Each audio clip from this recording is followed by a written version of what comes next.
Abu Nawas melakukan taruhan yang berbahaya. Pada suatu sore ketika Abu Nawas ke warung teh, kawan-kawannya sudah berada di situ. Mereka memang sengaja sedang menunggu Abu Nawas.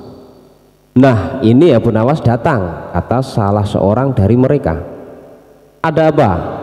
Kata Abu Nawas sambil memesan secangkir teh hangat. Kami tahu engkau selalu bisa melepaskan diri dari perangkap-perangkap yang dirancang Baginda Raja Harun al-Rasyid. Tetapi kami yakin kali ini engkau pasti dihukum Baginda Raja bila engkau berani melakukannya. Kawan-kawan Abu Nawas membuka percakapan.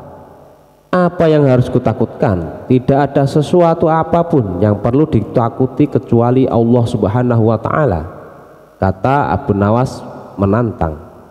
Selama ini belum pernah ada seorang pun di negeri ini yang berani memantati Baginda Raja Harun al-Rasyid. Bukankah begitu, hai Abu Nawas? Tanya kawan Abu Nawas. Tentu saja tidak ada yang berani melakukan hal itu, karena pasti itu adalah pelecehan yang amat sangat berat, hukumannya pasti dipancung, kata Abu Nawas memberitahu. Itulah yang ingin kami ketahui darimu, beranikah engkau melakukannya? Sudah kukatakan bahwa aku hanya takut kepada Allah Subhanahu wa Ta'ala saja. Sekarang apa taruhannya bila aku bersedia melakukannya? Abu Nawas ganti bertanya. 100 keping uang emas. Di samping itu Baginda harus tertawa tatkala engkau pantati, kata mereka. Abu Nawas pulang setelah menyanggupi tawaran yang amat sangat berbahaya itu. Kawan-kawan Abu Nawas tidak yakin Abu Nawas sanggup membuat Baginda Raja tertawa, apalagi ketika dipantati. Kayaknya kali ini Abu Nawas harus berhadapan dengan Al-Gojo pemenggal kepala. Minggu depan Baginda Raja Harun al-Rasyid akan mengadakan jamuan kenegaraan. Para menteri, pegawai istana, dan orang-orang dekat Baginda diundang, termasuk Abu Nawas. Abu Nawas merasa hari-hari berlalu dengan cepat karena ia harus menciptakan jalan keluar yang paling aman bagi keselamatan lehernya dari pedang Al-Gojo. Tetapi bagi kawan-kawan Abu Nawas, hari-hari terasa amat panjang karena mereka tak sabar menunggu pertaruhan yang amat mendebarkan itu. Persiapan-persiapan di halaman istana sudah dimulai. Baginda Raja menginginkan perjamuan nanti meriah karena Baginda juga mengundang raja-raja dari negeri sahabat. Ketika hari yang dijanjikan tiba, semua tamu sudah datang kecuali Abu Nawas.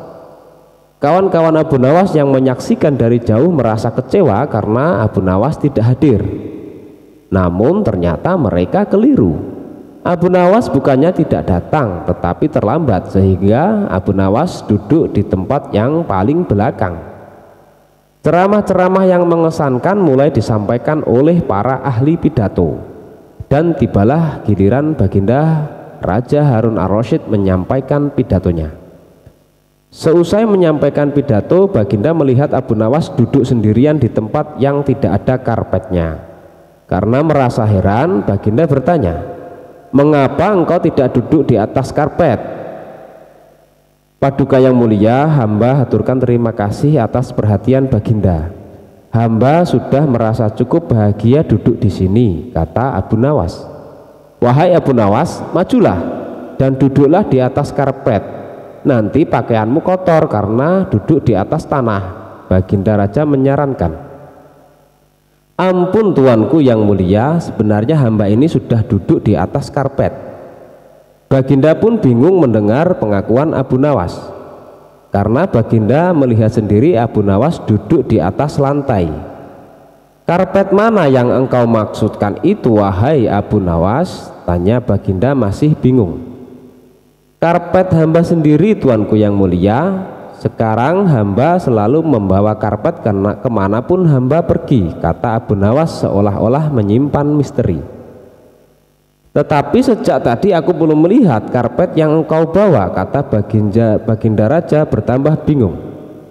"Baiklah Baginda yang mulia, kalau memang ingin tahu maka dengan senang hati hamba akan menunjukkan kepada Paduka yang mulia," kata Abu Nawas sambil beringsut-ringsut ke depan. Setelah cukup dekat dengan Baginda, Abu Nawas berdiri kemudian menungging menunjukkan potongan karpet yang ditempelkan di bagian pantatnya. Abu Nawas kini seolah-olah memantati baginda Raja Harun ar-Rasyid. Melihat ada sepotong karpet menempel di pantat Abu Nawas, baginda Raja tak bisa membendung tawa sehingga beliau terpingkal-pingkal diikuti oleh para undangan. Menyaksikan kejadian yang menggelikan itu, kawan-kawan Abu Nawas merasa kagum. Namun mereka harus rela melepas 100 keping uang emas untuk Abu Nawas karena mereka kalah dalam taruhan tersebut.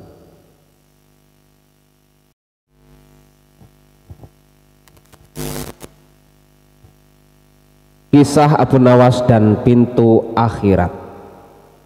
Tidak seperti biasa, hari itu baginda tiba-tiba ingin menyamar menjadi rakyat biasa. Beliau ingin menyaksikan kehidupan di luar istana tanpa sepengetahuan siapapun agar lebih leluasa bergerak. Baginda mulai keluar istana dengan pakaian yang amat sangat sederhana, layaknya seperti rakyat jelata. Di sebuah perkampungan beliau melihat beberapa orang berkumpul. Setelah baginda mendekat, ternyata ada seorang ulama sedang menyampaikan kuliah tentang alam barzah. Tiba-tiba ada seorang yang datang dan bergabung di situ. Ia bertanya kepada ulama itu, "Kami menyaksikan orang kafir pada suatu waktu dan mengintip kuburnya, tetapi kami tiada mendengar mereka berteriak dan tidak pula melihat penyiksaan-penyiksaan yang katanya sedang dialaminya. Maka bagaimana cara membenarkan sesuatu yang tidak sesuai dengan yang dilihat mata?" Ulama itu kemudian berpikir sejenak dan kemudian ulama itu berkata, "Untuk mengetahui yang sedemikian itu harus dengan panca indera yang lain. Ingatkah kamu dengan orang yang sedang tidur? Dia kadangkala bermimpi dalam tidurnya digigit ular, diganggu dan sebagainya. Ia juga merasa sakit dan takut ketika itu, bahkan memekik dan keringat bercucuran pada keningnya. Ia merasakan hal semacam itu seperti ketika tidak tidur, sedangkan engkau yang duduk di dekatnya menyaksikan keadaan seolah-olah tidak terjadi apa-apa. Padahal apa yang dilihat serta dialaminya adalah dikelilingi ular. Maka jika masalah mimpi yang remeh saja sudah tidak mampu mata lahir melihatnya, mungkinkah engkau bisa melihat apa yang terjadi di alam barzah?" Baginda Raja terkesan dengan penjelasan ulama itu. Baginda masih ikut mendengarkan kuliah itu. Kini ulama itu melanjutkan kuliahnya tentang alam akhirat. Dikatakan bahwa di surga tersedia hal-hal yang amat disukai nafsu, termasuk benda-benda. Salah satu benda-benda itu adalah mahkota yang amat luar biasa indahnya. Tak ada yang lebih indah dari barang-barang di surga karena barang-barang itu tercipta dari cahaya. Saking indahnya maka satu mahkota jauh lebih bagus dari dunia dan isinya. Baginda makin terkesan. Beliau kemudian pulang ke istana. Baginda sudah tidak sabar ingin menguji kemampuan Abu Nawas. Lalu kemudian Abu Nawas dipanggil.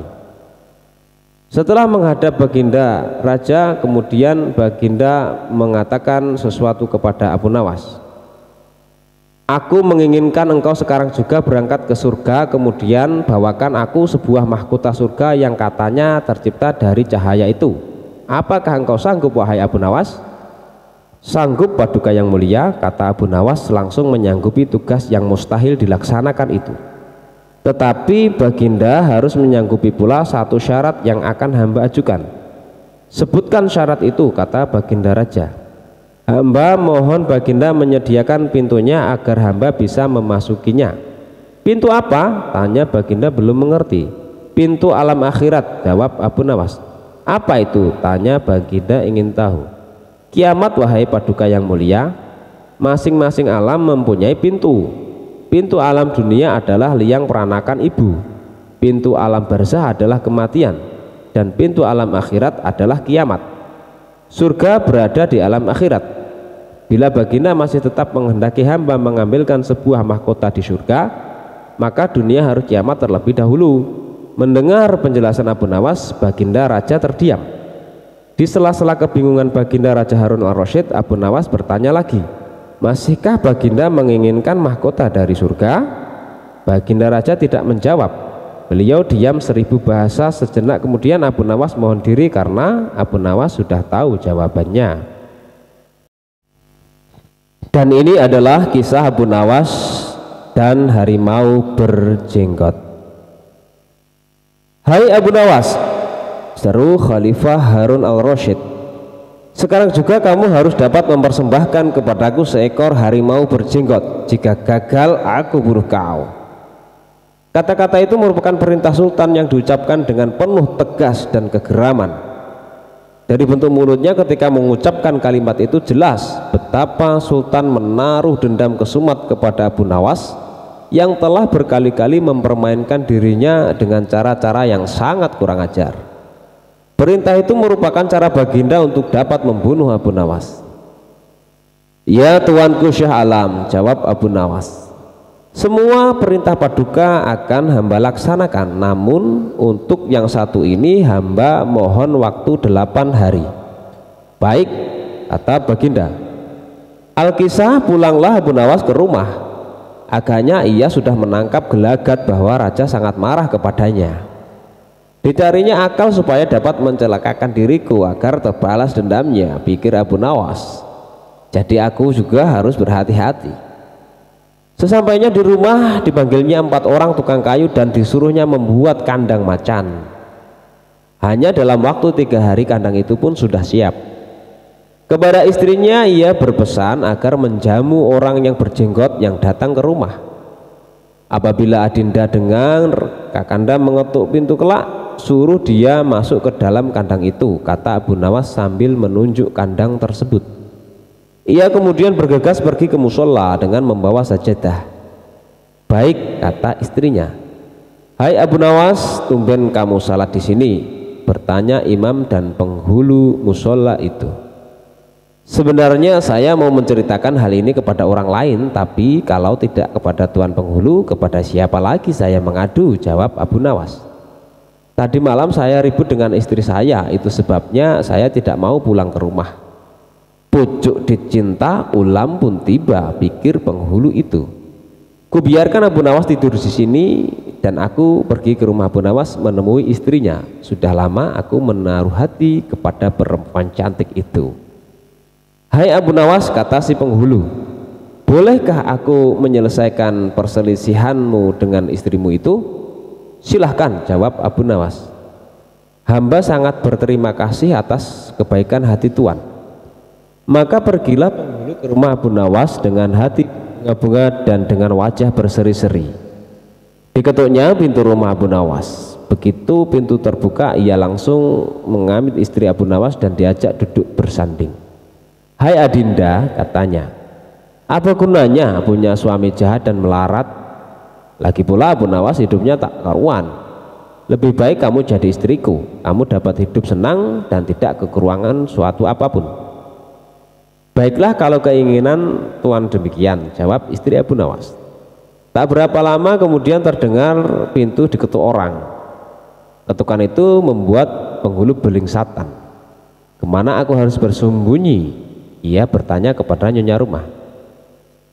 Tuan penghulu, jawab istri Abu Nawas, silahkan bersembunyi di dalam kandang itu. Ia lalu menunjuk kandang yang terletak di dalam kamar Abu Nawas. Tanpa pikir panjang lagi, penghulu itu masuk ke dalam kandang itu dan menutupnya dari dalam. Sedangkan istri Abu Nawas segera membuka pintu sambil menengok ke kiri kanan. Abu Nawas masuk ke dalam rumah. Hai Adinda, apa yang ada di dalam kandang itu? Tanya Abu Nawas. Tidak ada apa-apa, jawab istrinya. Apa putih-putih itu? Tanya Abu Nawas. Lalu dilihatnya penghulu itu gemetar karena malu dan ketakutan. Setelah 8 hari Abu Nawas memanggil 8 kuli untuk memikul kandang itu ke istana. Di Baghdad orang-orang gempar ingin melihat harimau berjenggot. Seumur hidup jangankan melihat, mendengar harimau berjenggot pun belum pernah. Kini Abu Nawas malah dapat seekor. Mereka terheran-heran akan kehebatan Abu Nawas. Tetapi begitu dilihat penghulu di dalam kandang, mereka tidak bisa bilang apa-apa selain mengiringi kandang itu sampai ke istana hingga menjadi arak-arakan yang panjang. Si penghulu malu bukan main, arang di muka kemana hendak disembunyikan. Tidak lama kemudian sampailah iring-iringan itu ke dalam istana. Hai Abu Nawas, apa kabar? Tanya Baginda Sultan. Apa kamu sudah berhasil mendapatkan harimau berjenggot? Dengan berkat dan doa tuanku, alhamdulillah hamba berhasil, jawab Abu Nawas. Maka dibawalah kandang itu ke Baginda Raja. Ketika Baginda hendak melihat harimau tersebut, si penghulu memalingkan mukanya ke arah lain dengan muka merah padam karena malu. Akan tetapi kemanapun ia menoleh, ke situ pula Baginda memelototkan matanya. Tiba-tiba Baginda menggeleng-gelengkan kepala dengan takjub, sebab menurut penglihatan beliau yang ada di dalam kandang itu adalah penghulu musola. Abu Nawas buru-buru menimpali, ya tuanku, itulah harimau berjenggot. Tapi Baginda tidak cepat tanggap. Beliau termenung sesaat. Kenapa penghulu dikatakan harimau berjenggot? Tiba-tiba Baginda bergoyang ke kiri dan ke kanan seperti orang berdoa. Oh, penghulu. Ya tuanku Syah Alam, kata Abu Nawas, perlukah hamba memberitahukan kenapa hamba dapat menangkap harimau berjenggot ini di rumah hamba sendiri? Ya, ujar Baginda sambil menoleh ke kandang itu dengan mata berapi-api. Ya, aku maklum sudah. Bukan main murka Baginda kepada penghulu itu, sebab ia yang semestinya menegakkan hukum, ia pula yang melanggar dan ia telah berkhianat.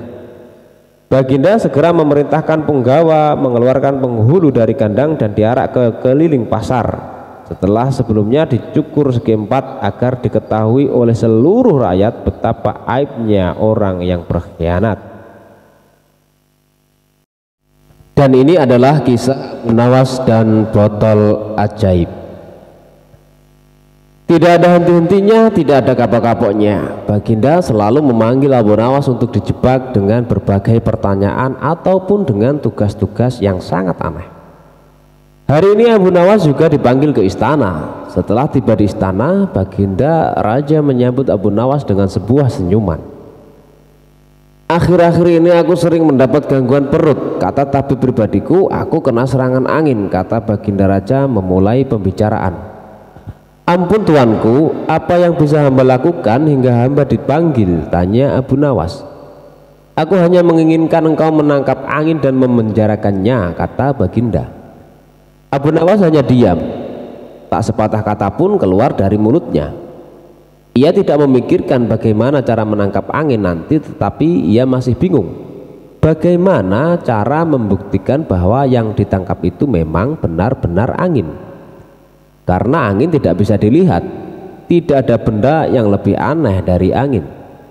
Tidak seperti halnya air, walaupun tidak berwarna tetapi masih bisa dilihat, sedangkan angin tidak bisa dilihat. Baginda hanya memberi Abu Nawas waktu tidak lebih dari 3 hari. Abu Nawas kemudian pulang membawa pekerjaan rumah dari Baginda Raja. Namun Abu Nawas tidak begitu sedih karena berpikir sudah merupakan bagian dari hidupnya, bahkan merupakan suatu kebutuhan. Ia yakin bahwa dengan berpikir akan terbentang jalan keluar dari kesulitan yang sedang dihadapi. Dan dengan berpikir pula ia yakin bisa menyumbangkan sesuatu kepada orang lain yang membutuhkan, terutama orang-orang miskin. Karena tidak jarang Abu Nawas menggondol sepundi penuh uang emas hadiah dari Baginda Raja atas kecerdikannya.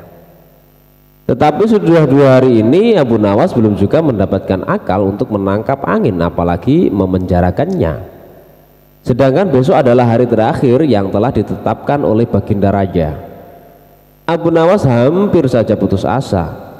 Abu Nawas benar-benar tidak bisa tidur walau hanya sekejap. Mungkin sudah takdir, kayaknya kali ini Abu Nawas harus menjalani hukuman karena gagal melaksanakan perintah Baginda. Ia pun berjalan gontai menuju istana. Di sela-sela kepasrahannya kepada takdir, ia ingat sesuatu, yaitu kisah Aladin dan lampu wasiatnya. Bukankah jin itu tidak terlihat? Abu Nawas bertanya kepada diri sendiri. Ia berjingkrak girang dan segera berlari pulang. Sesampai di rumah, ia secepat mungkin menyiapkan segala sesuatunya. Kemudian ia menuju ke istana kembali. Di pintu gerbang istana, Abu Nawas langsung dipersilahkan masuk oleh para pengawal karena Baginda sedang menunggu kehadirannya. Dengan tidak sabar, Baginda langsung bertanya kepada Abu Nawas, "Sudahkah engkau berhasil memenjarakan angin, hai Abu Nawas?" "Sudah, Paduka yang mulia," jawab Abu Nawas dengan muka berseri-seri sambil mengeluarkan botol yang sudah disumbat. Kemudian Abu Nawas menyerahkan botol itu. Baginda menimang-nimang botol itu. Mana angin itu, hai Abu Nawas? Tanya Baginda. Di dalam, tuanku yang mulia, jawab Abu Nawas penuh ta'zim. Aku tak melihat apa-apa, kata Baginda Raja. Ampun tuanku, memang angin tidak bisa dilihat, tetapi bila Paduka ingin tahu angin, tutup botol itu harus dibuka terlebih dahulu, kata Abu Nawas menjelaskan. Setelah tutup botol dibuka, Baginda mencium bau busuk, bau kentut yang sangat begitu menyengat hidung. Bau apa ini, hai Abu Nawas? Tanya Baginda marah. Ampun tuanku yang mulia, tadi hamba buang angin dan hamba masukkan ke dalam botol. Karena hamba takut angin yang hamba buang itu keluar, maka hamba memenjarakannya dengan cara menyumbat mulut botol, kata Abu Nawas ketakutan. Tetapi Baginda tidak jadi marah karena penjelasan Abu Nawas yang memang sangat masuk akal. Dan untuk kesekian kalinya Abu Nawas selamat dari hukuman sang raja.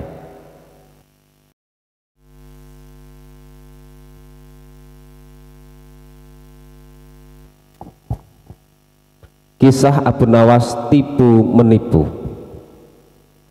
Ada seorang ahli yoga mengajak seorang pendeta bersekongkol untuk memperdaya iman Abu Nawas.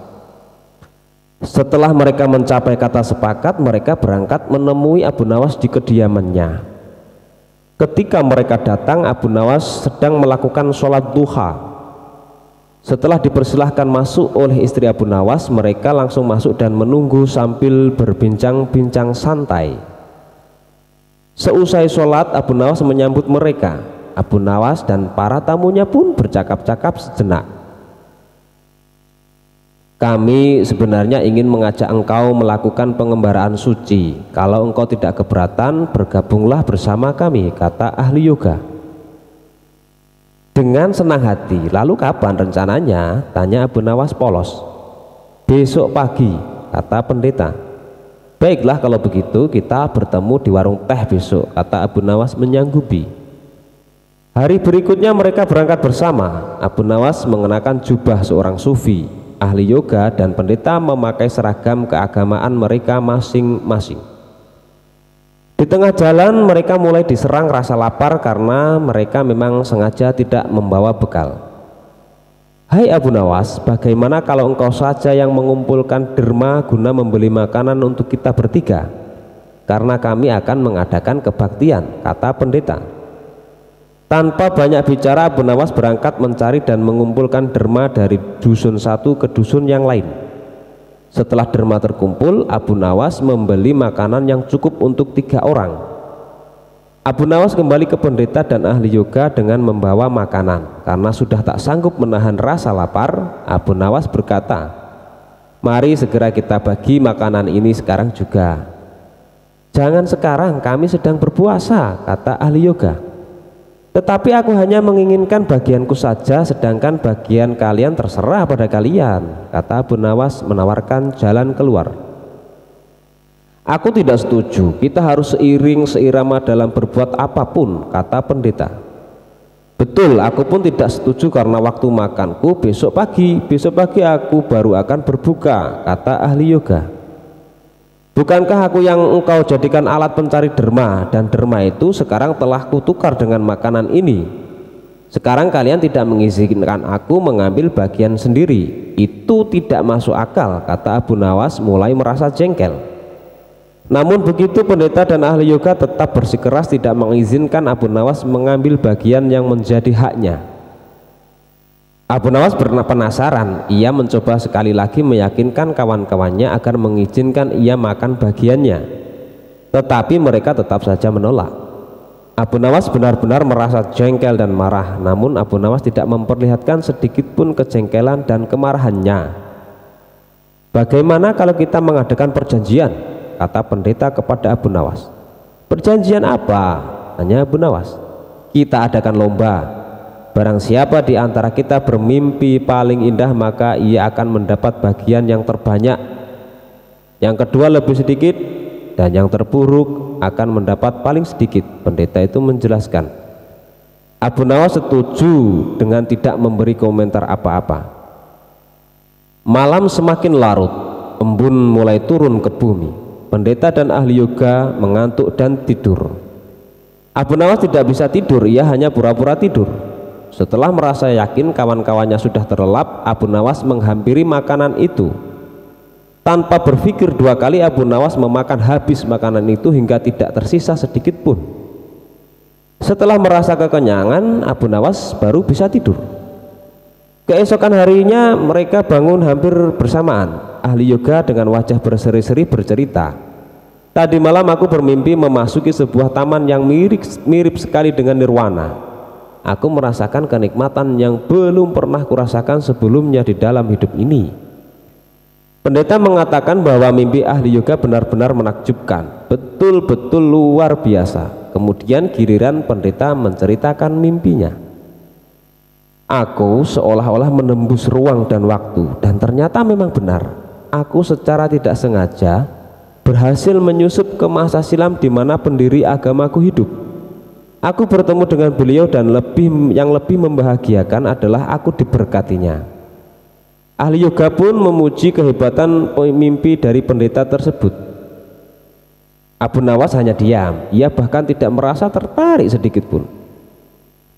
Karena Abu Nawas belum juga buka mulut, pendeta dan ahli yoga mulai tidak sabar untuk menanyakan mimpi Abu Nawas. Kalian tentu tahu Nabi Daud alaihi salam. Beliau adalah seorang nabi yang ahli berpuasa. Tadi malam aku bermimpi berbincang-bincang dengan beliau. Beliau menanyakan apakah aku berpuasa atau tidak. Aku katakan aku berpuasa karena aku memang tidak makan sejak dini hari. Kemudian beliau menyuruhku segera berbuka karena hari sudah malam. Tentu saja aku tidak berani mengabaikan perintah beliau. Aku segera bangun dari tidur dan langsung menghabiskan makanan ini, kata Abu Nawas tanpa perasaan bersalah secuil pun. Sambil menahan rasa lapar yang menyayat-nyayat, pendeta dan ahli yoga saling berpandangan satu sama lain. Kejengkelan Abu Nawas pun terobati. Kini mereka sadar bahwa tidak ada gunanya coba-coba mempermainkan Abu Nawas. Pasti hanya akan mendapat celaka sendiri. Kisah Abu Nawas mendapatkan peringatan dari orang aneh. Suatu hari Abu Nawas dipanggil oleh Baginda Raja Sultan Harun al-Rasyid. Abu Nawas, kata Baginda Raja Harun al-Rasyid memulai pembicaraan. Daulat Paduka yang mulia, kata Abu Nawas penuh ta'zim. Aku harus berterus terang kepadamu bahwa kali ini engkau kupanggil bukan untuk kupermainkan atau kuperangkap, tetapi aku benar-benar memerlukan bantuanmu, kata Baginda bersungguh-sungguh. Gerangan apakah yang bisa hamba lakukan untuk Paduka yang mulia? Tanya Abu Nawas. Ketahuilah bahwa beberapa hari yang lalu aku mendapat kunjungan kenegaraan dari negeri sahabat. Kebetulan rajanya beragama Yahudi. Raja itu adalah sahabat karibku. Begitu dia berjumpa denganku, dia langsung mengucapkan salam secara Islam, yaitu Assalamualaikum. Aku tak menduga sama sekali. Tanpa pikir panjang aku menjawab sesuai dengan yang diajarkan oleh agama kita, yaitu kalau mendapat salam dari orang yang tidak beragama Islam, hendaklah engkau menjawab Wassalamualaikum, yang artinya kecelakaan bagi kamu. Tentu saja dia merasa tersinggung. Dia menanyakan mengapa aku tega membalas salamnya yang penuh doa keselamatan dengan jawaban yang mengandung kecelakaan. Saat itu sungguh aku tak bisa berkata apa-apa selain diam. Pertemuanku dengan dia selanjutnya tidak berjalan dengan semestinya. Aku berusaha menjelaskan bahwa aku hanya melaksanakan apa yang dianjurkan oleh ajaran agama kita, tetapi dia tidak bisa menerima penjelasanku. Aku merasakan bahwa pandangannya terhadap agama Islam tidak semakin baik, tetapi malah sebaliknya. Dan sebelum kami berpisah, dia berkata, rupanya hubungan antara kita mulai sekarang tidak semakin baik, tetapi sebaliknya. Namun bila engkau mempunyai alasan lain yang bisa aku terima, kita akan tetap bersahabat. Kata Baginda menjelaskan dengan wajah yang amat murung. Oh, kalau itu persoalannya, mungkin hamba bisa memberikan alasan yang dikehendaki raja sahabat Paduka itu yang mulia. Kata Abu Nawas meyakinkan Baginda. Mendengar kesanggupan Abu Nawas, Baginda amat sangat riang gembira. Beliau berulang-ulang menepuk pundak Abu Nawas. Wajah Baginda yang semula gundah gulana seketika itu berubah secerah matahari di pagi hari. Cepat katakan wahai Abu Nawas, jangan biarkan aku menunggu, kata Baginda tak sabar. Baginda yang mulia, memang sepantasnya lah kalau Raja Yahudi itu mengaturkan ucapan salam keselamatan dan kesejahteraan kepada Baginda. Karena ajaran Islam memang menuju keselamatan dari siksa api neraka dan kesejahteraan. Sedangkan Raja Yahudi itu tidak tahu Baginda adalah orang Islam. Bukankah Islam mengajarkan tauhid, yaitu tidak menyekutukan Allah dengan yang lain, juga tidak menganggap Allah mempunyai anak. Ajaran tauhid ini tidak dimiliki oleh agama-agama lain, termasuk agama yang dianut oleh Raja Yahudi sahabat Paduka yang mulia itu. Ajaran agama Yahudi menganggap Uzair adalah anak Allah, seperti orang Nasrani yang beranggapan bahwa Isa adalah anak Allah. Maha suci Allah dari segala sangkaan mereka, tidak pantas Allah mempunyai anak. Sedangkan orang Islam membalas salam dengan ucapan wassalamualaikum atau kecelakaan bagi kamu, bukan berarti kami mendoakan agar kamu celaka, tetapi semata-mata karena ketulusan dan kejujuran ajaran Islam yang masih bersedia memperingatkan orang lain atas kecelakaan yang akan menimpa mereka bila mereka tetap berpegang teguh pada keyakinan yang keliru itu, yaitu tuduhan mereka bahwa Allah yang Maha Pengasih mempunyai anak. Abu Nawas menjelaskan. Seketika itu kegundahan Baginda Raja Harun al-Rasyid sirna. Kali ini saking gembiranya Baginda menawarkan Abu Nawas agar memilih sendiri hadiah apa yang disukai. Abu Nawas tidak memilih apa-apa karena ia berkeyakinan bahwa tak selayaknya ia menerima upah dari ilmu agama yang ia sampaikan.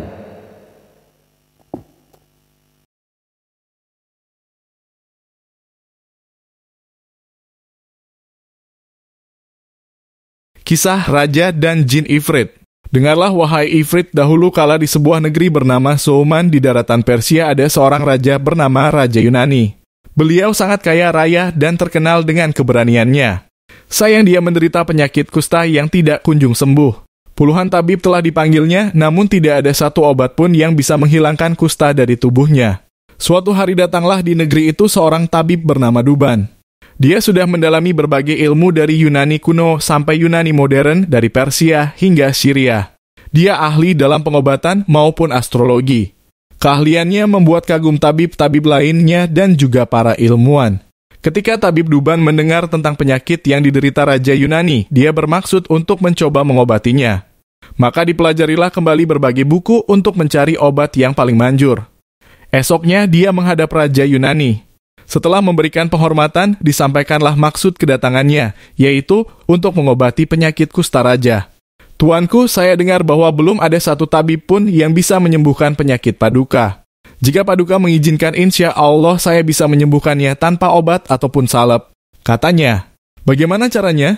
Demi Allah, jika kamu bisa menyembuhkanku, aku akan memberikan apapun yang kau mau, harta yang banyak untukmu dan anak cucumu. Dan kamu akan kujadikan penasihat dan sahabat terbaikku, kata Raja. Insya Allah saya bisa menyembuhkan Paduka. Besok saya akan mulai pengobatannya, kata tabib Duban. Kemudian ia memohon diri untuk mempersiapkan segala sesuatunya. Tabib Duban kemudian membuat sebuah stik golf yang diberi lubang di pegangannya. Di lubang itulah tabib Duban memasukkan obat racikannya. Kemudian ia juga membuat sebuah bola sebagai pelengkapnya. Keesokan harinya, tabib Duban kembali menghadap raja. Dia mengajak raja ke lapangan istana.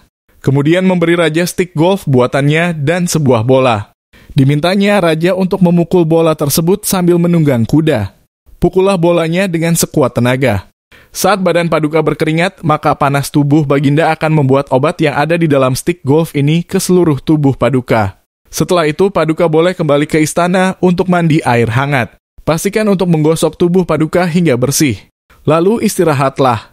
Insya Allah besok penyakit Baginda akan sembuh, katanya. Raja Yunani lalu melakukan semua saran tabib Duban. Ketika raja terbangun keesokan paginya, dia melihat bahwa kulitnya telah halus. Tidak ada tanda-tanda bahwa dia pernah menderita kusta. Kulitnya putih bersih tanpa noda. Raja sangat bersuka cita. Dia segera memerintahkan utusan untuk menjemput tabib Duban ke istana. Sambil berkali-kali mengucapkan rasa terima kasihnya, raja memberikan berkantung-kantung emas, lusinan pakaian-pakaian mewah, dan hadiah-hadiah lainnya. Sesuai janjinya, raja juga mengangkat tabib Duban menjadi penasihat pribadinya dan mendudukannya di samping singgasananya. Di antara pejabat kerajaan, ada seorang wazir yang menaruh benci terhadap tabib Duban. Dia cemburu dengan semua perhatian dan kebaikan raja terhadap tabib Duban. Suatu hari sang wazir menghadap raja secara pribadi. Wahai paduka raja yang adil, hambamu ini ingin menyampaikan sebuah nasihat untuk paduka. Saya akan menjadi orang terkutuk jika tidak menyampaikannya pada paduka, katanya. Raja terkejut mendengarnya dan bertanya, nasihat apa? Oh, paduka yang mulia. Para leluhur pernah berkata, barang siapa yang tidak bisa melihat tujuan, keberuntungan tidak akan datang padanya. Dan kini saya melihat raja sedang membuat kekeliruan. Sejak ia menganugerahi seorang musuh dengan kebaikan. Seorang musuh yang menginginkan kerajaan ini hancur. Dia menganugerahinya kebaikan, kekuasaan, dan menjadikannya penasihatnya, katanya. Siapakah teman yang kau maksud itu? Tanya raja. Paduka, tentu saja yang saya maksud adalah penasihat paduka, tabib Duban. Kata wazir, dia adalah teman terbaikku, kata raja. Dan dialah yang telah menyembuhkan penyakit yang tidak bisa disembuhkan oleh tabib lain. Karena dialah aku bisa menyingkirkan rasa malu yang dulu menderaku karena penyakitku. Aku tidak akan menemukan orang sehebat dia di seluruh negeri. Tapi kenapa kau menentangnya? Aku telah memerintahkan pegawaiku untuk memberikannya gaji 1.000 keping emas setiap bulannya, dan bahkan jika aku memberikan sebagian kerajaanku padanya, masih tidak akan cukup mewakili rasa terima kasihku. Oh tuanku, bagaimana kau yakin bahwa dia tidak menipumu? Sesungguhnya aku mengatakan hal ini karena rasa baktiku padamu, kata wazir. Benarkah tidak ada maksud lain dari perkataanmu ini, wahai wazir? Aku takut kau melakukan ini karena rasa cemburu. Jika aku mengikuti nasihatmu, aku takut aku akan menyesal seperti seorang suami yang membunuh burung kakak tuanya. Aku akan menceritakan kisahnya padamu, kata raja. Maka, oh Ifrit, raja pun memulai ceritanya.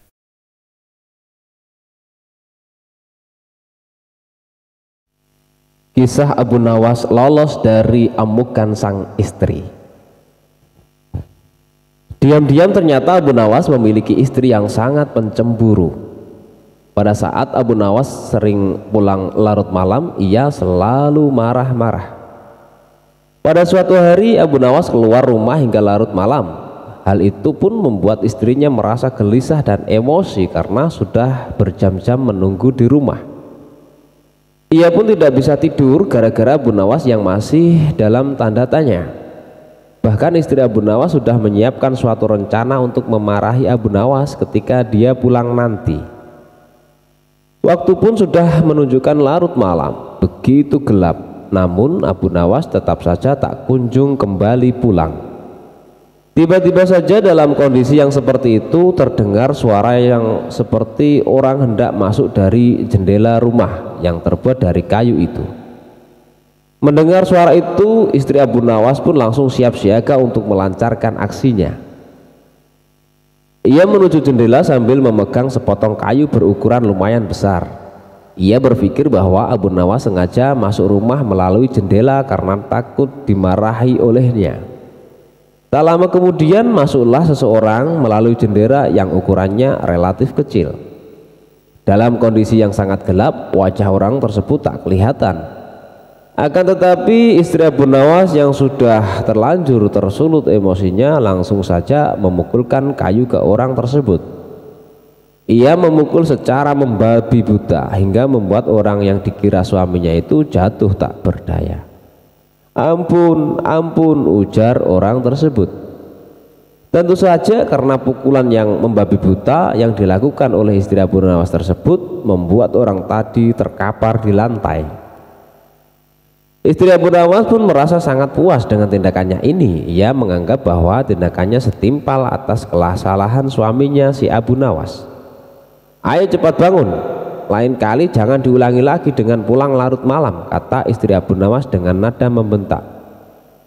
Eits, setelah ditunggu beberapa menit, orang tersebut tak juga bangkit-bangkit. Maka mulailah istri Abu Nawas menjadi penasaran. Dalam pencahayaan yang kurang, ia mencoba melihat dengan seksama orang yang dipukulinya tadi. Betapa kagetnya istri Abu Nawas, ternyata orang itu bukanlah suaminya. Ia tak mengenali wajah orang yang dipukulinya. Dalam kondisi itu, istri Abu Nawas pun menyebut orang itu sebagai seorang pencuri dan berteriak dengan keras. Ada pencuri, tolong, tolong, teriak istri Abu Nawas. Kontan saja teriakan istri Abu Nawas tersebut membuat para warga berhamburan keluar untuk menangkap pencuri. Tak lama kemudian beberapa warga pergi ke rumah Abu Nawas. Mereka lantas meringkus pencuri yang sudah tidak berdaya di lantai. Para warga pun merasa kaget melihat kejadian itu. Ada seorang pencuri yang ditaklukkan oleh seorang wanita.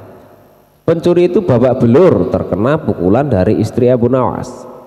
Wah, hebat sekali, pencuri ini sampai terbaring tak berdaya di lantai. Mungkin butuh waktu berminggu-minggu agar bisa pulih kembali, kata salah satu warga. Maaf Pak, saya tak bermaksud menyakitinya, apalagi sampai separah itu. Hanya kekeliruan saja Pak, kata istri Abu Nawas. Keliru bagaimana? Tanya warga. Waktu itu ia masuk melalui jendela dapur. Saya kira suami saya yang baru pulang berpesta dengan teman-temannya, makanya saya langsung gebuk, jelas istri Abu Nawas. Tak berapa lama kemudian Abu Nawas pun datang di tengah-tengah mereka. Setelah mendengar cerita tentang seorang pencuri yang babak belur dihajar istrinya, ia pun tersenyum kecil dan bersyukur. Untung saja bukan saya yang dihajar, makanya jangan main pukul, beginilah akibatnya, kata Abu Nawas. Namun demikian Abu Nawas cukup bangga dengan keberanian istrinya yang sanggup melumpuhkan seorang pencuri. Dan ini adalah kisah Abu Nawas dan ibu sejati. Kisah ini mirip dengan kejadian pada masa Nabi Sulaiman alaihi salam ketika masih muda. Entah sudah berapa hari kasus seorang bayi yang diakui oleh dua orang ibu yang sama-sama ingin memiliki anak. Hakim rupanya mengalami kesulitan memutuskan dan menentukan perempuan yang mana sebenarnya yang menjadi ibu dari bayi itu. Karena kasus berlarut-larut, maka terpaksa hakim menghadap Baginda Raja Harun al-Rasyid untuk meminta bantuan. Baginda pun turun tangan. Baginda memakai taktik rayuan. Baginda berpendapat mungkin dengan cara-cara yang amat halus salah satu wanita itu ada yang mau mengalah. Tetapi kebijaksanaan Baginda Raja Harun al-Rasyid justru membuat kedua perempuan itu makin mati-matian saling mengaku bahwa bayi itu adalah anaknya. Dan pada akhirnya Baginda pun putus asa. Mengingat ada cara-cara lain lagi yang bisa diterapkan, Baginda kemudian memanggil Abu Nawas. Abu Nawas hadir menggantikan hakim. Abu Nawas tidak mau menjatuhkan putusan pada hari itu, melainkan menunda sampai hari berikutnya. Semua yang hadir yakin Abu Nawas pasti sedang mencari akal seperti yang biasa dia lakukan. Padahal penundaan itu hanya disebabkan Al-Guju tidak ada di tempat. Keesokan harinya sidang pengadilan diteruskan kembali. Abu Nawas memanggil Al-Guju dengan pedang di tangan. Abu Nawas memerintahkan agar bayi itu diletakkan di atas meja. Apa yang akan kau perbuat terhadap bayi itu? Kata kedua perempuan itu saling memandang. Kemudian Abu Nawas melanjutkan dialog. Sebelum saya mengambil tindakan, apakah salah satu dari kalian bersedia mengalah dan menyerahkan bayi itu kepada yang memang berhak memilikinya? Tidak, bayi itu adalah anakku, kata kedua perempuan itu serentak. Baiklah, kalau kalian memang sungguh-sungguh sama menginginkan bayi itu dan tidak ada yang mau mengalah, maka saya terpaksa membelah bayi itu menjadi dua sama rata, kata Abu Nawas mengancam. Perempuan pertama girang bukan kepalang, sedangkan perempuan kedua menjerit-jerit histeris. Jangan, tolong jangan dibelah bayi itu, biarlah aku rela bayi itu seutuhnya diserahkan kepada perempuan itu, kata perempuan kedua. Abu Nawas tersenyum lega, sekarang topeng mereka sudah terbuka. Abu Nawas segera mengambil bayi itu dan langsung menyerahkan kepada perempuan kedua. Abu Nawas kemudian meminta agar perempuan pertama dihukum sesuai dengan perbuatannya, karena tidak akan ada ibu yang tega menyaksikan anaknya disembelih, apalagi di depan mata. Baginda Raja merasa puas terhadap keputusan Abu Nawas itu, dan sebagai rasa terima kasih, Baginda menawari Abu Nawas menjadi penasihat hakim kerajaan. Tetapi Abu Nawas menolak, dia lebih senang menjadi rakyat biasa.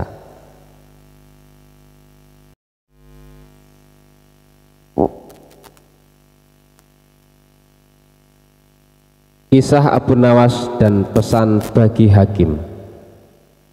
Bapaknya Abu Nawas adalah seorang penghulu kerajaan Baghdad bernama Maulana. Pada suatu hari bapaknya Abu Nawas yang sudah tua itu sakit parah dan akhirnya meninggal dunia. Abu Nawas dipanggil ke istana. Ia diperintah oleh Sultan untuk mengubur jenazah bapaknya itu sebagaimana adat Syekh Maulana. Apa yang dilakukan Abu Nawas hampir tiada bedanya dengan Kadi Maulana, baik mengenai tata cara memandikan jenazah hingga mengkafani, menyolati dan mendoakannya. Maka Sultan bermaksud mengangkat Abu Nawas menjadi kadi atau penghulu menggantikan kedudukan bapaknya. Namun demi mendengar rencana sang Sultan, tiba-tiba saja Abu Nawas yang cerdas itu nampak berubah menjadi gila. Usai upacara pemakaman bapaknya, Abu Nawas mengambil batang pohon pisang dan diperlakukannya seperti kuda. Ia menunggang kuda dari batang pisang itu sambil berlari-lari dari kuburan bapaknya menuju rumahnya. Orang yang melihat menjadi terheran-heran dibuatnya. Pada hari yang lain ia mengajak anak-anak kecil dalam jumlah yang cukup banyak untuk pergi ke makam bapaknya. Dan di atas makam bapaknya itu ia mengajak anak-anak bermain rebana dan bersuka cita. Kini semua orang semakin heran atas kelakuan Abu Nawas itu. Mereka menganggap bahwa Abu Nawas sudah menjadi gila karena ditinggal mati oleh bapaknya. Pada suatu hari ada beberapa orang utusan dari Sultan Harun al-Rasyid datang menemui Abu Nawas. "Hai Abu Nawas, kau dipanggil Sultan untuk menghadap ke istana," kata wazir utusan Sultan. "Buat apa Sultan memanggilku? Aku tidak ada keperluan dengannya," jawab Abu Nawas dengan entengnya seperti tanpa beban. "Hai Abu Nawas, kau tidak boleh berkata seperti itu kepada rajamu." "Hai wazir, kau jangan banyak cakap. Cepat ambil ini kudaku dan mandikan di sungai supaya bersih dan segar," kata Abu Nawas sambil menyodorkan sebatang pohon pisang yang dijadikan kuda-kudaan. Si wazir hanya menggeleng-gelengkan kepala melihat kelakuan Abu Nawas. "Abu Nawas, kau mau apa tidak menghadap Sultan?" kata wazir. "Katakan kepada rajamu, aku sudah tahu maka aku tidak mau," kata Abu Nawas. "Apa maksudnya Abu Nawas?" tanya wazir dengan rasa penasaran. "Sudah pergi sana, bilang saja begitu kepada rajamu," sergah Abu Nawas sembari menyaruk debu dan dilempar ke arah si wazir dan teman-temannya. Si wazir segera menyingkir dari halaman rumah Abu Nawas. Mereka melaporkan keadaan Abu Nawas yang seperti tak waras itu kepada Sultan Harun al-Rasyid. Dengan geram Sultan berkata, "Kalian bodoh semua, hanya menghadapkan Abu Nawas kemari saja tidak becus. Ayo pergi ke sana, ke rumah Abu Nawas. Bawa dia kemari dengan sukarela ataupun dengan terpaksa."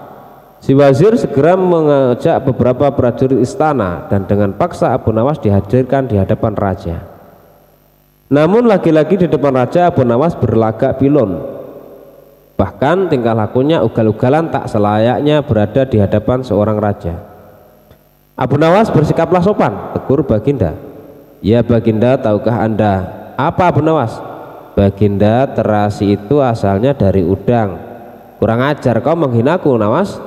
"Tidak Baginda, siapa bilang udang berasal dari terasi?" Baginda merasa dilecehkan. Ia naik pitam dan segera memberi perintah kepada para pengawalnya. "Hajar dia, pukul dia sebanyak 25 kali. Wah, Abu Nawas yang kurus kering itu akhirnya lemas tak berdaya dipukuli tentara yang bertubuh kekar. Usai dipukuli, Abu Nawas disuruh keluar istana. Ketika sampai di pintu gerbang kota, ia dicegat oleh penjaga. "Hai Abu Nawas, tempo hari ketika engkau hendak masuk ke kota ini, kita telah mengadakan perjanjian, bukan?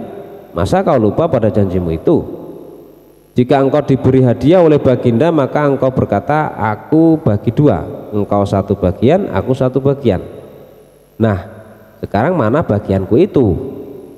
Hai penjaga pintu gerbang, apakah kau benar-benar menginginkan hadiah Baginda yang diberikan kepadaku tadi?" "Iya, tentu, itu kan sudah merupakan perjanjian kita." "Baik, aku berikan semuanya, bukan hanya satu bagian." "Wah, ternyata kau baik hati sekali Abu Nawas. Memang harusnya begitu, kau kan sudah sering menerima hadiah dari Baginda." Tanpa banyak cakap lagi, Abu Nawas mengambil sebatang kayu yang agak besar, lalu orang itu dipukulinya sebanyak 25 kali. Tentu saja orang itu menjerit-jerit kesakitan dan menganggap Abu Nawas telah menjadi gila. Setelah penunggu gerbang kota itu kelenger, Abu Nawas meninggalkannya begitu saja. Ia terus melangkah ke rumahnya. Sementara itu si penjaga pintu gerbang mengadukan nasibnya kepada Sultan Harun al-Rasyid. "Ya Tuanku Syah Alam, ampun beribu ampun, hamba datang kemari mengadukan Abu Nawas yang telah memukul hamba sebanyak 25 kali tanpa suatu kesalahan. Hamba mohon keadilan dari Tuanku Baginda." Baginda segera memerintah pengawal untuk memanggil Abu Nawas. Setelah Abu Nawas berada di hadapan Baginda, ia ditanya, "Hai Abu Nawas, benarkah kau telah memukuli penunggu pintu gerbang kota ini sebanyak 25 kali pukulan?" Berkata Abu Nawas, "Ampun Tuanku, hamba melakukannya karena sudah sepatutnya dia menerima pukulan itu." "Apa maksudmu? Coba kau jelaskan sebab musababnya kau memukuli orang itu," tanya Baginda. "Tuanku," kata Abu Nawas, "hamba dan penunggu pintu gerbang ini telah mengadakan perjanjian bahwa jika hamba diberi hadiah oleh Baginda, maka hadiah tersebut akan dibagi dua, satu bagian untuknya, satu bagian untuk saya. Nah, pagi tadi hamba menerima hadiah 25 pukulan, maka saya berikan pula hadiah 25 pukulan kepadanya." "Hai penunggu pintu gerbang, benarkah kau telah mengadakan perjanjian seperti itu dengan Abu Nawas?" tanya Baginda. "Benar Tuanku," jawab penunggu pintu gerbang, "tapi hamba tiada mengira jika Baginda memberikan hadiah pukulan." "Dasar tukang peras, sekarang kena batunya kau," sahut Baginda. "Abu Nawas tiada bersalah, bahkan sekarang aku tahu bahwa penjaga pintu gerbang kota Baghdad adalah orang yang suka narget, suka memeras orang. Kalau kau tidak merubah kelakuan burukmu itu, sungguh aku akan memecat dan menghukum kamu." "Ampun Tuanku," sahut penjaga pintu gerbang dengan gemetar. Abu Nawas berkata, "Tuanku, hamba sudah lelah, sudah mau istirahat, tiba-tiba diwajibkan hadir di tempat ini. Padahal hamba tiada bersalah. Hamba mohon ganti rugi, sebab jatah waktu istirahat hamba sudah hilang karena panggilan Tuanku. Padahal besok hamba harus mencari nafkah untuk keluarga hamba." Sejenak Baginda melengak, terkejut atas protes Abu Nawas. Namun tiba-tiba ia tertawa terbahak-bahak. "Jangan khawatir Abu Nawas." Baginda kemudian memerintahkan bendahara kerajaan memberikan sekantong uang perak kepada Abu Nawas. Abu Nawas pun pulang dengan hati riang gembira. Tetapi sesampai di rumahnya, Abu Nawas masih bersikap aneh dan bahkan semakin nyentrik seperti orang gila sungguhan.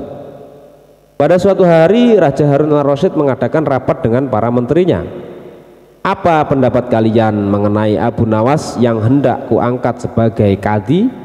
Wazir atau Perdana Menteri berkata, "Melihat keadaan Abu Nawas yang semakin parah otaknya, maka sebaiknya Tuanku mengangkat orang lain saja menjadi kadi." Menteri-menteri yang lain juga mengutarakan pendapat yang sama. "Tuanku, Abu Nawas telah menjadi gila, karena itu dia tak layak menjadi kadi." "Baiklah, kita tunggu dulu sampai 21 hari, karena bapaknya baru saja mati.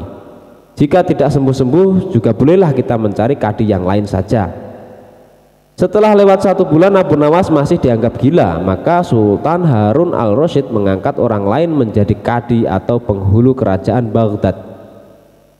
Konon dalam suatu pertemuan besar ada seorang bernama Fulan yang sejak lama berambisi menjadi kadi. Ia mempengaruhi orang-orang di sekitar Baginda untuk menyetujui jika ia diangkat menjadi kadi. Maka tatkala ia mengajukan dirinya menjadi kadi kepada Baginda, dengan mudahnya Baginda menyetujuinya. Begitu mendengar Fulan diangkat menjadi kadi, maka Abu Nawas mengucapkan syukur kepada Tuhan. Alhamdulillah, aku telah terlepas dari balak yang mengerikan. Tapi sayang sekali, kenapa harus Fulan yang menjadi kadi? Kenapa tidak yang lain saja? Mengapa Abu Nawas bersikap seperti orang gila? Ceritanya begini. Pada suatu hari ketika ayahnya sakit parah dan hendak meninggal dunia, ia memanggil Abu Nawas untuk menghadap. Abu Nawas pun datang mendekati bapaknya yang sudah lemah lunglai. Berkata bapaknya, "Hai anakku, aku sudah hampir mati. Sekarang ciumlah telinga kanan dan telinga kiriku." Abu Nawas segera menuruti pemerintahan terakhir bapaknya. Ia cium telinga kanan bapaknya, ternyata berbau harum, sedangkan yang sebelah kiri berbau sangat busuk. "Bagaimana anakku, sudahkah kau cium?" "Benar bapak, ceritakanlah dengan sejujurnya baunya kedua telingaku ini." "Aduh pak, sungguh mengherankan. Telinga bapak yang sebelah kanan berbau harum sekali, tapi yang sebelah kiri kok baunya amat busuk." "Hai anakku Abu Nawas, tahukah engkau apa sebabnya bisa terjadi begini? Wahai bapakku, cobalah ceritakan kepada anakmu ini." Berkata Syekh Maulana, "Pada suatu hari datang dua orang mengadukan masalahnya kepadaku. Yang seorang aku dengarkan keluhannya, tapi yang seorang lagi karena aku tak suka maka tak ku dengar pengaduannya. Inilah resiko menjadi kadi. Jika kelak kau suka menjadi kadi, maka kau akan mengalami hal yang sama. Namun jika kau tidak suka menjadi kadi, maka buatlah alasan yang masuk akal agar engkau tidak dipilih sebagai kadi oleh Sultan Harun al-Rasyid. Tapi tak bisa tidak, Sultan Harun al-Rasyid pastilah tetap memilih kamu sebagai kadi." Nah, itulah sebabnya Abu Nawas berpura-pura menjadi gila hanya untuk menghindarkan diri agar tidak diangkat menjadi kadi. Seorang kadi atau penghulu pada masa itu kedudukannya seperti hakim yang memutus suatu perkara. Walaupun Abu Nawas tidak menjadi kadi, namun dia sering diajak konsultasi oleh sang raja untuk memutuskan suatu perkara. Bahkan ia kerap sekali dipaksa datang ke istana hanya sekedar untuk menjawab pertanyaan baginda raja yang aneh-aneh dan tidak masuk akal.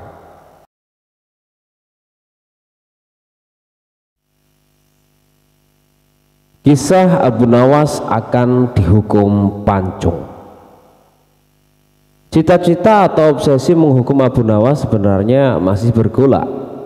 Namun Baginda merasa kehabisan akal untuk menjebak Abu Nawas.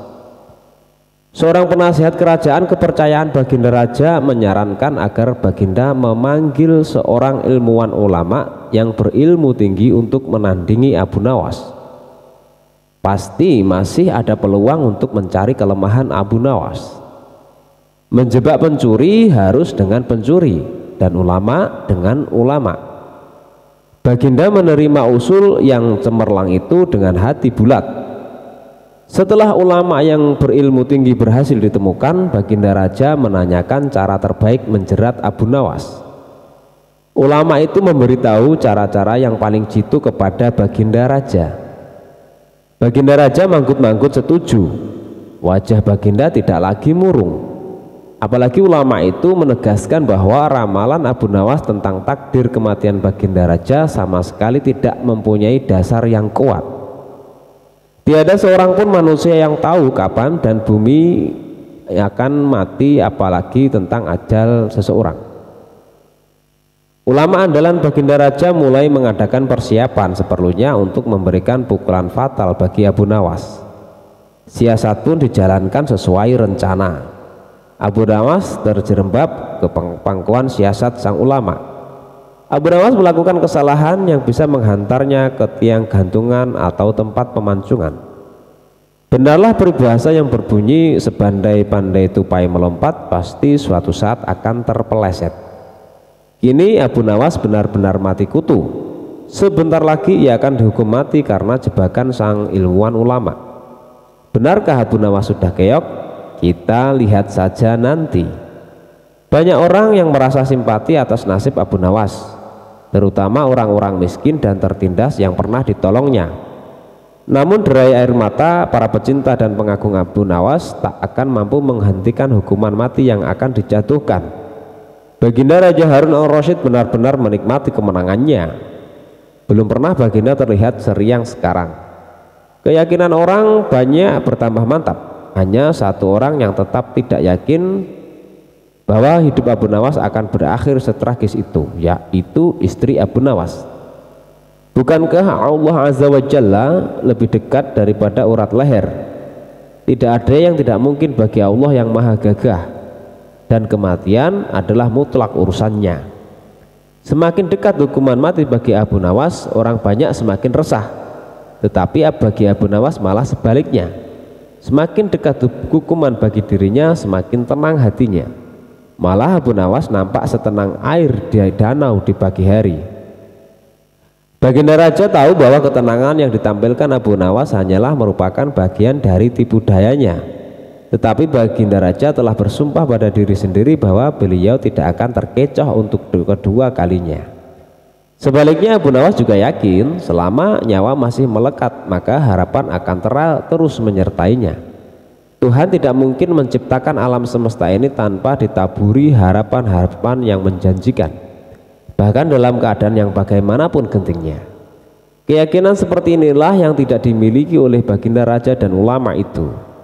Seketika suasana menjadi hening sewaktu Baginda Raja memberikan sambutan tentang akan dilaksanakan hukuman mati atas diri terpidana Abu Nawas. Kemudian tanpa memperpanjang waktu lagi Baginda Raja menanyakan permintaan terakhir Abu Nawas. Dan pertanyaan inilah yang paling dinanti-nantikan Abu Nawas. Adakah permintaan yang terakhir? Ada Paduka yang mulia, jawab Abu Nawas singkat. Sebutkan, kata Baginda. Sudilah kiranya hamba diperkenankan memilih hukuman mati yang hamba anggap cocok wahai Baginda yang mulia, pinta Abu Nawas. Baiklah, kata Baginda menyetujui permintaan Abu Nawas. Paduka yang mulia, yang hamba pinta adalah bila pilihan hamba benar, hamba bersedia dihukum pancung. Tetapi jika pilihan hamba dianggap salah, maka hamba dihukum gantung saja, kata Abu Nawas memohon. Engkau memang orang yang aneh. Dalam saat-saat yang amat genting pun engkau masih sempat bersendau gurau. Tetapi ketahuilah bagiku segala tipu muslihatmu hari ini tak akan bisa membawamu kemana-mana, kata Baginda sambil tertawa. Hamba tidak bersenda gurau Paduka yang mulia, kata Abu Nawas bersungguh-sungguh. Baginda makin terpingkal-pingkal, namun belum selesai Baginda Raja tertawa-tawa, Abu Nawas berteriak dengan nyaring. Hamba minta dihukum pancung. Semua yang hadir kaget. Orang yang banyak belum mengerti mengapa Abu Nawas membuat keputusan itu. Tetapi kecerdasan otak Baginda Raja menangkap sesuatu yang lain, sehingga tawa Baginda yang semula berderai-derai mendadak terhenti. Kening Baginda berkenyit mendengar ucapan Abu Nawas. Baginda Raja tidak berani menarik kata-katanya karena telah disaksikan oleh ribuan rakyatnya. Beliau sudah terlanjur mengabulkan Abu Nawas menentukan hukuman mati yang paling cocok untuk dirinya. Kini kesempatan Abu Nawas membela diri. Baginda yang mulia, hamba tadi mengatakan bahwa hamba akan dihukum pancung. Kalau pilihan hamba benar, maka hamba dihukum gantung.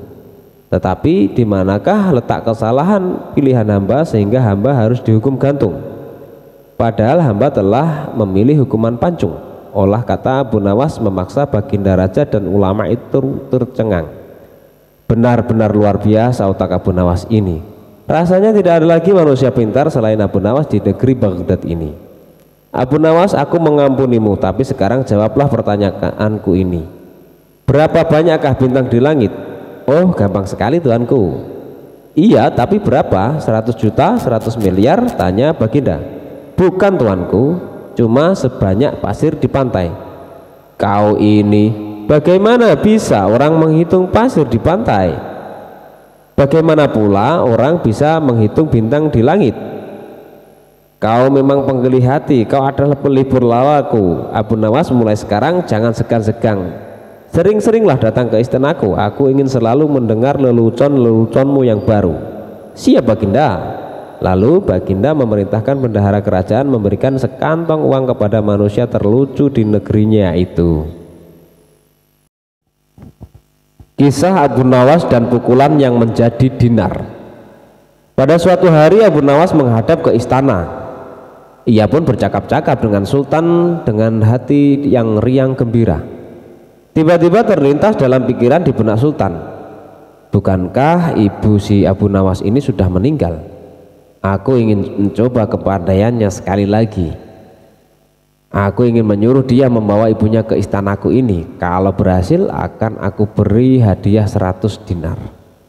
Hai Abu Nawas, titah Sultan Harun al-Rasyid, besok bawalah ibumu ke istanaku. Nanti aku beri engkau hadiah 100 dinar. Abu Nawas pun sangat kaget. Bukankah beliau sudah tahu kalau ibuku sudah meninggal? Tapi mengapa beliau memerintahkan itu, pikirnya. Namun dasar Abu Nawas, ia menyanggupi saja perintah itu. Baiklah tuanku, esok pagi hamba akan bawa ibu hamba menghadap kemari, jawabnya mantap. Setelah itu ia pun mohon diri. Sesampai di rumah setelah makan dan minum, ia pergi lagi. Dijelajahinya sudut-sudut negeri itu, menyusuri jalan, lorong dan kampung untuk mencari seorang perempuan tua yang akan dijadikan sebagai ibu angkat. Rupanya tidak mudah menemukan sesosok perempuan tua. Setelah memeras tenaga mengayun langkah ke sana kemari hingga lelah, barulah ia menemukan yang dicari. Perempuan itu adalah seorang pedagang kue apem di pinggir jalan yang sedang memasak kue-kue dagangannya. Dihampirinya perempuan tua itu. Hai ibu, bersediakah engkau kujadikan ibu angkat? Kata Abu Nawas. Kenapa engkau berkata demikian? Tanya si ibu tua itu. Apa alasannya? Maka diceritakanlah perihal dirinya yang mendapat perintah dari sultan agar membawa ibunya ke istana, padahal ibunya sudah meninggal.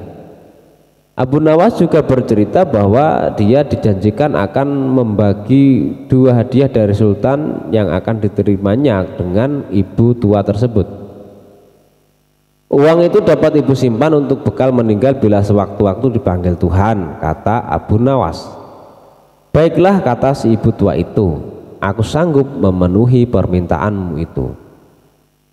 Setelah itu Abu Nawas menyerahkan sebuah tasbih dengan pesan agar terus menghitung biji tasbih itu meskipun di depan sultan, dan jangan menjawab pertanyaan yang diajukan. Sebelum meninggalkan perempuan itu, Abu Nawas mewanti-wanti agar rencana ini tidak sampai gagal. Untuk itu ia akan menggendong perempuan tua itu ke istana.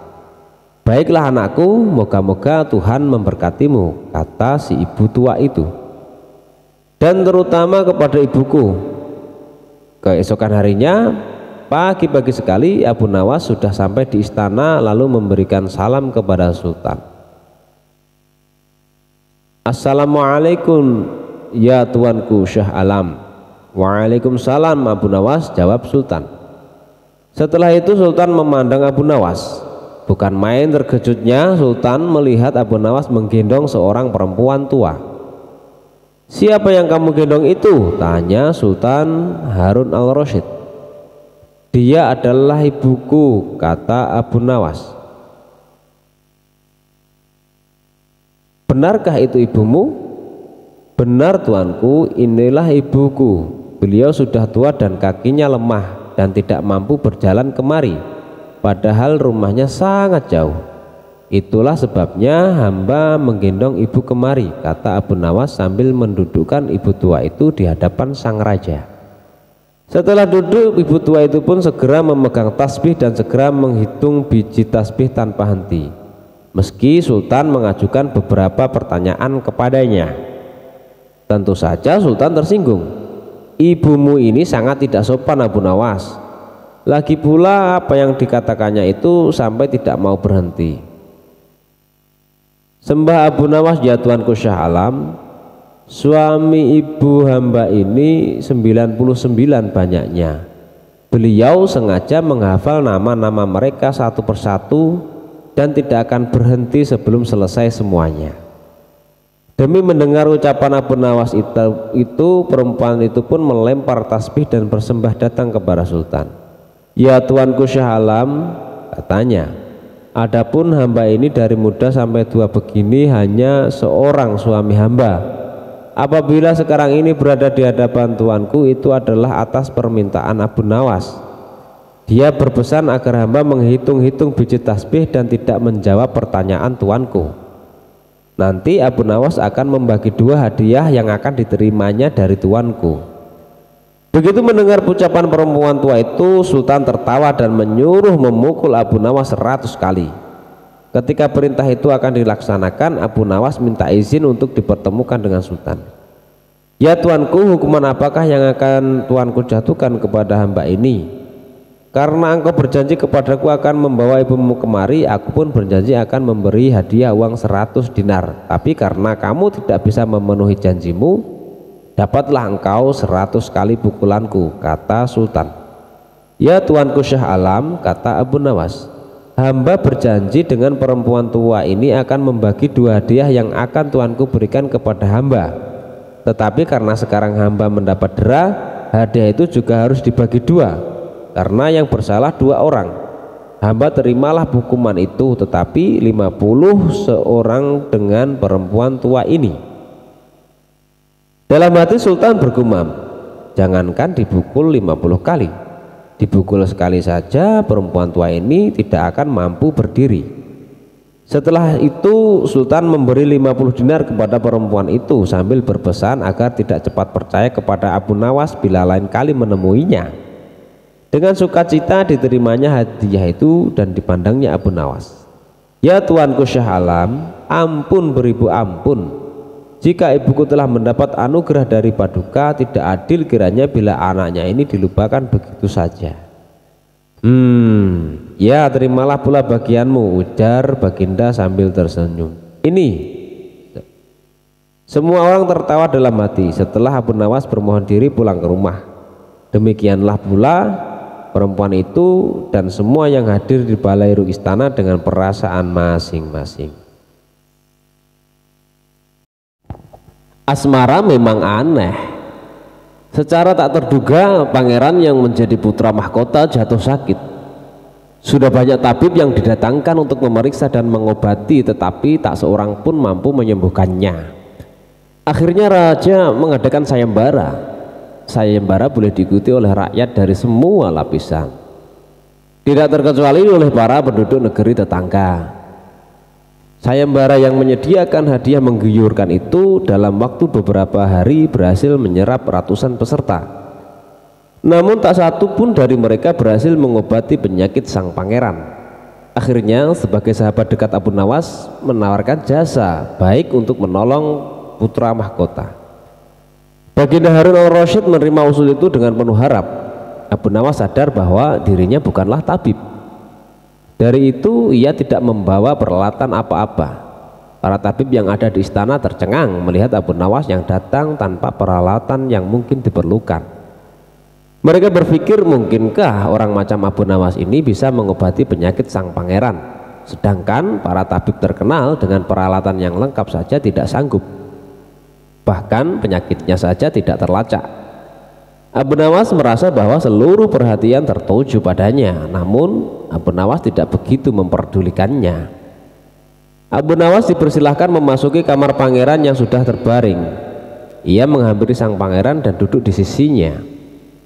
Setelah Abu Nawas dan sang pangeran saling pandang beberapa saat, Abu Nawas kemudian berkata, saya membutuhkan seorang tua yang di masa mudanya sering mengembara ke pelosok negeri. Orang tua yang diinginkan Abu Nawas didatangkan.